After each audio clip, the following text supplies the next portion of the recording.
این عملها به بهشت میبرد. هر کس آرزو دارد که بهشت جایگاهش باشد.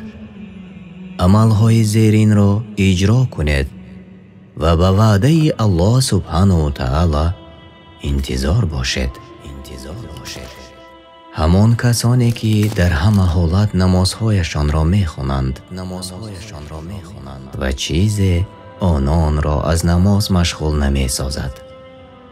و آنهایی که در مالهایشان حق معین است یعنی زکات میدهند و برای طلبندگان و ناداران که از تنگ دستی میپرسند کمک مینمایند و آنهایی که روز آمدن قیامت را تصدیق میکنند و با اجرای عملهای صالح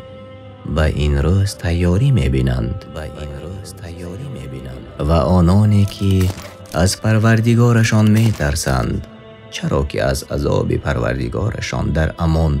نتوانند بود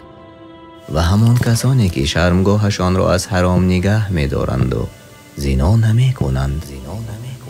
ولی مالی که همسرانی با نکاحشان هستند در این صورت ملامت نیست و کسانی که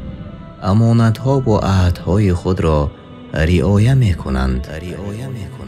و کسانی که شهادت خود را به حق